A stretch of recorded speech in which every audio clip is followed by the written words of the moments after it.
Assalamualaikum warahmatullahi wabarakatuh. Waalaikumsalam warahmatullahi wabarakatuh. Alhamdulillahirabbil alamin wal aqibatu lil muttaqin wala udwana illa 'alal zalimin. Allahumma shalli ala Muhammadin wa ala ali sayyidina Muhammad wa man tabi'ahum bi ihsan ila yaumil Bapak yang dirahmati Allah Subhanahu wa taala, kajian ini sebenarnya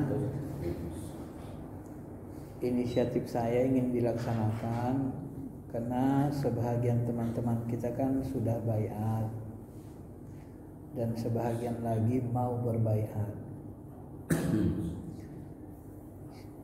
Saya punya pengalaman ngaji tasawuf ini sebenarnya dari 94 ngaji tarekat, keluar masuk, kadang-kadang ragu, keluar masuk lagi. Dan beberapa guru yang saya belajar, kalau di BSD itu kan kita gurunya dari Padang, setiap gurunya ke BSD, ke Jakarta, kawan-kawan kumpul ngaji. Kalau lagi nggak di Jakarta, lagi di Padang, ya kosong kan gitu. Nah, jadi karena ilmu ini bagi saya sangat penting, dan menurut saya ilmu ini, kalau bahasa Syekh Abdul Qadir Jilani yang kita pahami dari tulisannya, sebenarnya orang yang belajar ini termasuk orang-orang pilihan yang bisa percaya dengan ilmu ini adalah sebenarnya bukan orang Islam, tapi orang beriman kalau bahasa dia. Kenapa dikatakan demikian? Karena kehadiran wali itu sebenarnya untuk mensucikan keimanan, akidah orang beriman, bukan orang Islam. Karena tidak semua orang nanti bisa mencernanya, dan tidak semua orang juga nanti bisa menerima ilmu ini. Ya, kenapa saya katakan begitu? Saya mohon maaf, karena saya sendiri pun yang pendidikan saya sudah doktor. Begitu juga ngerasain keluar masuk itu disebabkan ada keraguan. Nah, ya mohon maafnya kadang-kadang kita merasa ilmu ini kayak ada jinnya gitu. Sebab apa yang kita lakukan kabul nyata gitu kan. Dan sampai sekarang satu kelompok seperti Salafi lah saya katakan, itu menuduh orang tarekat ini pakai jin sampai sekarang, keyakinan mereka. Padahal sebenarnya kalau mereka baca hadis, kalau kita zikir, setan pun takut kan menjauh dari kita kan. Kan gitu kan. Setiap kita zikir, setan menjauh dari dinding hati kita. Nah itu. Dan orang-orang tarekat ini malah ditakuti jin sebenarnya. Apalagi jin yang jahatnya kan.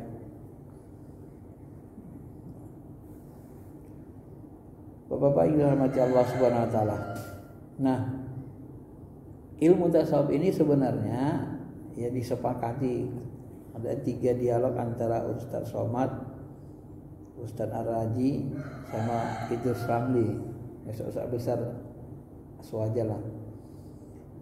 Sebenarnya semua sepakat ini, dan memang ulama sepakat ilmu tasawuf ini sebenarnya ilmu ihsan. Ya.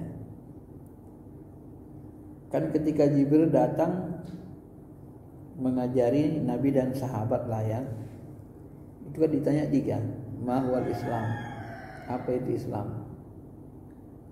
Islam itu syahadat, sholat, puasa, zakat, haji. Nah, jadi ada 5. Bagaimana tata cara kita sholat, puasa, zakat, haji? Ini kan nanti dibahas, didetailkan ulama ilmunya, sehingga lahirlah namanya ilmu fikih. Ya, ilmu fikih.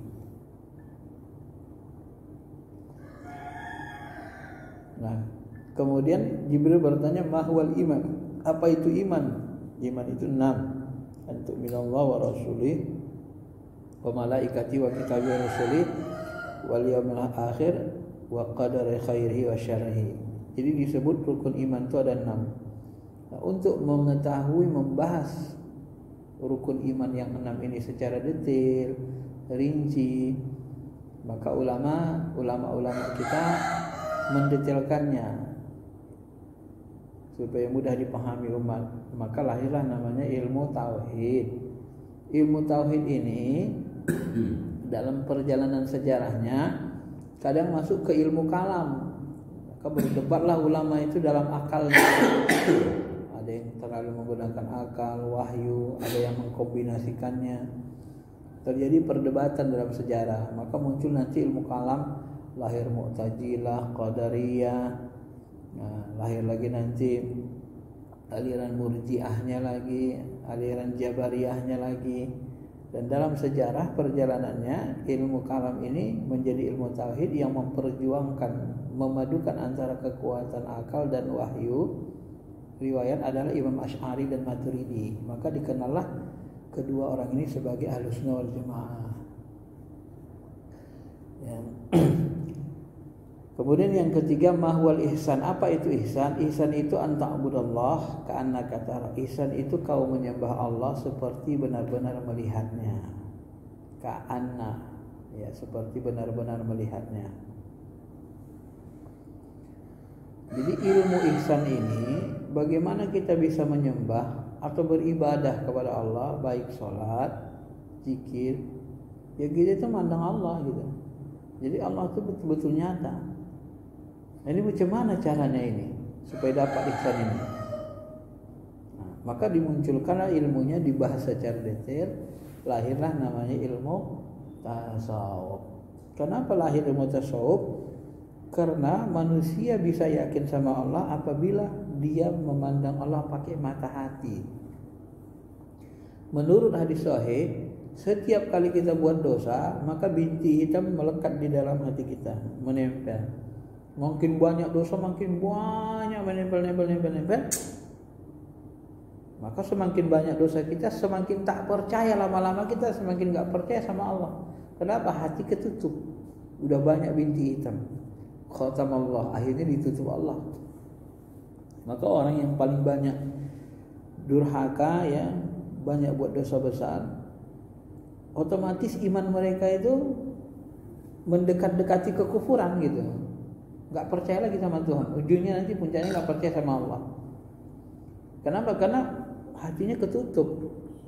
Maka bahasa Tuhan itu kan bukan akal yang ketutup, tapi hati. Khatamallahu ala qulubihim, hati mereka ketutup.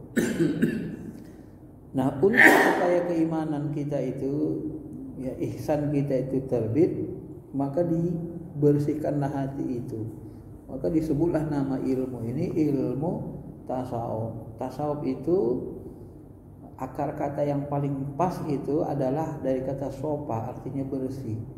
Bersih-bersih, bersihkan hati. Kalau hati kita bersih, maka terbitlah akhlak. Sabar, syukur, ya. Awalnya ya taubat. Nah, maka bersih. Maka lama-kelamaan ilmu tasawuf ini berkembanglah menjadi sebuah lembaga namanya tarekat. Nah, zikir-zikirnya itulah nanti yang menghasilkan tazkiyatun nafs. Jadi kalau orang enggak suka dengan bahasa tasawuf atau tarekat, mereka menggunakan tazkiyatun nafs, ilmu membersihkan nafs jiwa. Supaya apa? Supaya nanti pulang, ya ayyatuhan nafsul mutmainnah, wahai jiwa yang tenang. Kita pulang ke Allah, jiwa kita tenang. Padahal sebenarnya kenapa jiwa kita bisa tenang? Ya karena zikir. Ala bi zikrillah tatmainnul qulub. Kunci ketenangan itu zikir. Kenapa? Karena hati kita, ruh kita ini sudah kena kutu. Apa kutukannya? Ala bi zikrillah, ruh, hati, kau tidak akan bisa tenang tentram kecuali kau ingat dengan aku, kata Allah. Jadi zikir itu ibarat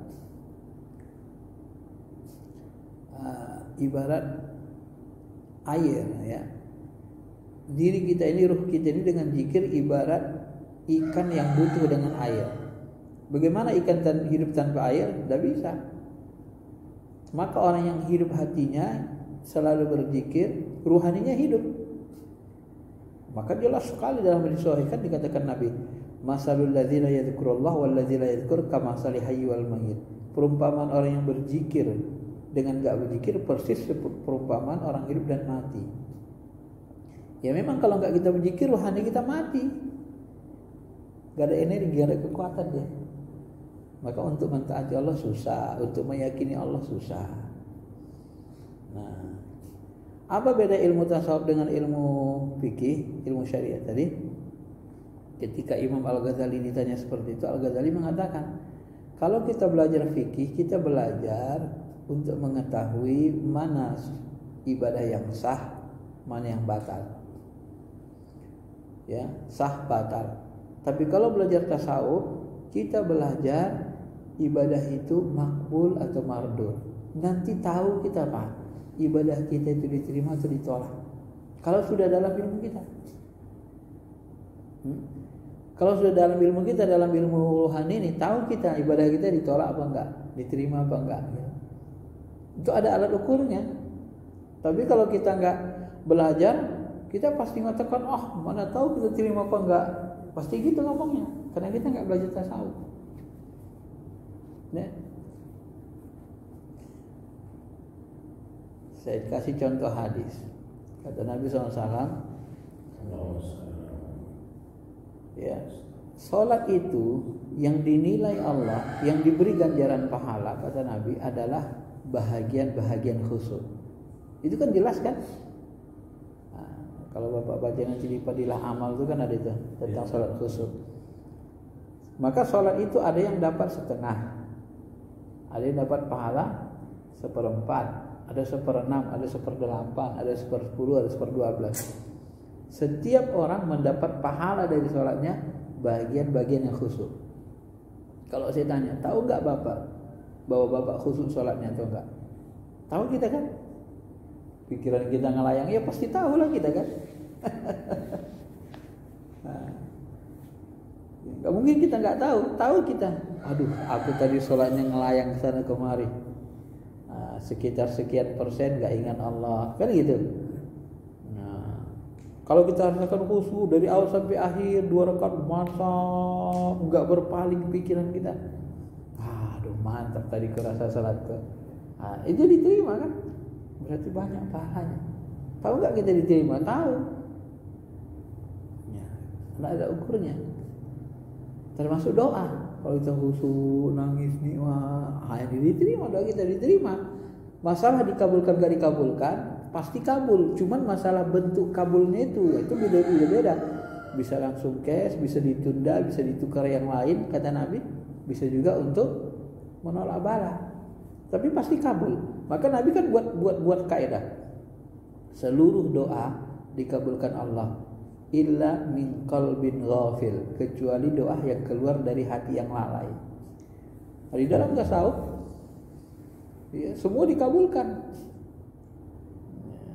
Pasti dikabulkan Allah. Karena kata Nabi, Allah itu pemalu. Gak ada orang minta ke dia yang tidak dia kasih. Pasti dia kasih. Cuman kalau Bapak minta ke Allah, hati Bapak enggak ke Allah, ya enggak dikabulkan. Mohon maaf nih, saya ngobrol sama Pak Stanggam, tapi hati saya kesana kemari. Lihat sana kemari. Akhirnya Pak Stanggam bukan mau ngobrol sama saya. Bukannya serius yang ngobrol sama saya, matanya ke sana, hatinya ke sana. Malah pasti tanggung setinggung dia. Kawan ini ngobrol sama aku tapi nggak menghargai gue dia. Dia ke sana. Tersinggung pasti tanggung. Itulah perumpamaannya. Kita ngobrol nggak sepenuh hati sama orang. Akhirnya kita sendiri pun tersinggung. Ini kawan ini ngobrol sama aku, matanya ke sana. Yang didengarnya pun sana. Nggak jelas manusianya kan gitu. Nah begitu ke Allah juga. Ketika kita doa tapi ruh kita berlari ke sana, jalan ke sana, ke sana. Ya Allah kan murka, kau minta tapi ruhmu ke sana, yang kau ingat sana, ini sana. Yang mana jelas gak jelas orangnya. Nah, maka itu dibuat Nabi ukurannya. Ukur makbul gak makbul itu sudah dibuat sebenarnya. Kita sudah tahu dan kita bisa menilainya itu. Nah, maka dalam perjalanan saya mempelajari mutasawuf ini, ya semakin kita dalami, kita asah hati kita, ya kalau bahasa masyarakat kita, ini tarikat ini kan jalan. Kalau kita ikut jalannya, sampai gak ke tujuan? Ya sampai. Orang kita udah ikutin jalannya gitu. Maka secara syariatnya kalau jalan ya pasti nyampe lah. Nggak mungkin nggak nyampe kecuali jalan yang di jalan itu udah terbelah buminya kan gitu kan. Kayak ini. Bapak mau ke blok B. Jalannya kan udah ada. Ya Bapak jalan pelan. Nyampe nggak ke blok B nanti? Ya nyampe juga gitu. Cuman ada yang jalannya pelan, ada yang kencang kan gitu. Maka tarikat itu begitu. Kalau kita ikuti nanti otomatis dapat ihsan. Khusyuknya sholat kita ya Allah. Ya, karena dia ilmu rasa, ya harus dirasakan. Khusyuk sekali. Saya 2 hari yang lalu aja waktu berapa hari yang lalu ya. Hari Sabtu atau hari Minggu yang lalu. Ke Pantai Labu. Kalau enggak ada kawan imam. Terus kan saya imam, saya sholat berimam, saya jadi imam. Jadi dari 4 rakaat sholat zuhur itu saya bisa rasakan hanya beberapa detik yang hati saya berpaling dari Allah. Tapi itu Pak hampir full, hampir 100% hati kita itu menikmati hadir ke Allah. Itu kita dapat bantuan energi juga dari guru kita. Tidak sama kita sholat di situ di masjid. Kalau saya imam di masjid dengan imam Pantai Labu lebih khusyuk di Pantai Labu sering, karena dibantu hanya sama Tuhan saya itu lagi. Jadi ya Allah nikmatnya nggak bisa diceritakan Pak. Susah kita berpaling. Orang kalau sudah ingat Allah terbiasa, susah lupa Pak. Udah pasti. Ibarat maknya gini Pak, kalau Bapak udah cinta berat sama seorang wanita, ya terbayang-bayang Bapak itu naik mobil pun nanti terbayang, teringat, susah kali Bapak melupakannya kalau cinta berat. Itu ke manusia, apalagi ke Allah. Nah ilmu itulah yang mau didapatkan. Maka ilmu tasawuf ini sebenarnya ilmu rasa, ilmu cinta ke Tuhan. Jadi kalau udah cinta berat, udah hati kita gak mau berpaling dia. Yang buat kita berpaling apa coba? Akal mikir narik. Begitu akal mikir, kunciku di mana? Tariknya hati. Ke sana dia. Anakku mau sekolah, tariknya lagi ke sana dia. Mikir dunia dia, tariknya lagi. Hari ini aku belum ada uang, aku butuh sekian. Lari lah dia. Jadi yang narik itu akal. Maka ketika orang tidak belajar tasawuf, pasti mereka mengatakan khusyuk itu konsentrasi. Padahal nggak bisa kita Pak kalau main akal. Sholat itu konsentrasi.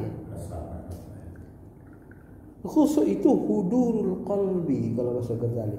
Hati kita yang hadir, menarik hati itu. Kuatnya tarikan Allah Ta'ala itu. Rasa cinta, rasa dekat itu. Akhirnya akal kita standby dia. Standby dia. Hati yang bermain. Ibarat kita ngobrol sama orang yang sangat kita rindui. Wah, kita mau nikah, rindu dah lama gak ketemu. Cuman lah dek, kalau enggak kita bulan depan aja nikah lah. Abang sudah siapin gini-gini kita. Saking sayangnya rindunya, ngobrol sama orang tuanya serius, meledak di sana. Ya, meledak depan komplek kita. Bang itu ada meledak. Apa kita bilang? Dengar kita, tapi kita bilang, udahlah dek, biarin aja lah, adanya satpam sana, biar aja mereka ngurusnya, nggak urusan kita itu. Kan itu kan, kita ngobrol terus. Saking asiknya ngobrol sama orang kita dicintai. Dengar kita, tapi kita nggak, hati kita itu nggak tertarik untuk yang lain gitu loh. Nah bagaimana kita sholat seperti itu? Nggak bisa, tidak, harus hati ruhani kita ini dikuatkan, dibersihkan. Nah, maka puncak dari ilmu tarekat, ilmu tasawuf, puncaknya itu ihsan. Ihsan itu apa? Anta'budallah karena kata engkau menyembah Allah persis seperti benar-benar melihatnya. Itu diajari kita pelan-pelan sampai kita yakin. Karena ruh kita nih Pak sama Allah tak berjarak. Wa nafakhtu fihi min ruhi, aku tiupkan dari ruhku. Ya. Jadi tiupan ruh Allah itu, tiupan Allah ke ruh kita ini itu berlaku 24 jam. Ketika tiupan itu berhenti, mati kita. Tiupan itu berlaku 24 jam.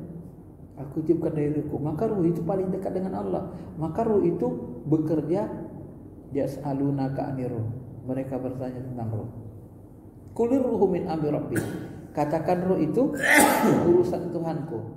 Katakan roh itu min amri rabbi. Amri itu dari alam amar, alam perintah. Jadi dia langsung diperintah Allah, sangat dekat sama Allah roh itu. Maka dalam Quran roh itu bisa berdialog sama Allah. Lastu bi rabbikum. Qalu bala syahidna. Hai ruh, apakah kalian bersaksi aku Tuhan kalian? Syahidna, kami bersyahadat. Kami bersaksi. Jadi ruh kita itu bisa berdialog sama Allah. Itu Allah sendiri yang bilang dalam Quran kan. Nah, makanya sebenarnya kalau hati kita bersih, kita bisa kita bisa menangkap sinyal-sinyal petunjuk perintah dari Allah kalau hati kita bersih. Kalau enggak ketutup, enggak dapat kita sinyal tuh. Enggak tahu kita apa maksudnya Allah. Dan tasawuf ini juga membersihkan hati supaya kita tahu apa maunya Allah terhadap diri kita. Maka nanti puncak dari ilmu ini juga adalah seperti dikatakan Umar, la haula wala quwwata illa billah. Kita ini merasa enggak ada daya. Kita bergerak karena Allah, berbuat karena Allah, berbuat beserta Allah, berbuat untuk Allah. Bismillahirrahmanirrahim. Ya, maka segala perbuatan baik kita awali dengan bismillah. Apa maksud bismillah? Dengan Allah. Ya Allah, aku ini berbuat karenamu. Ya Allah, aku ini berbuat sertailah ya. Ma'iyah, zikir ma'iyah. Kita berbuat disertai Allah. Ya Allah, tujuanku berbuat ini apa? Ridhomu. Ini. Jadi ilmu bismillah itu aja sebenarnya sudah menyempurnakan sebenarnya kehambaan kita kan. Maka ilmu tasawuf ini sebenarnya untuk ihsan. Jadi karena dia sifatnya ruhani,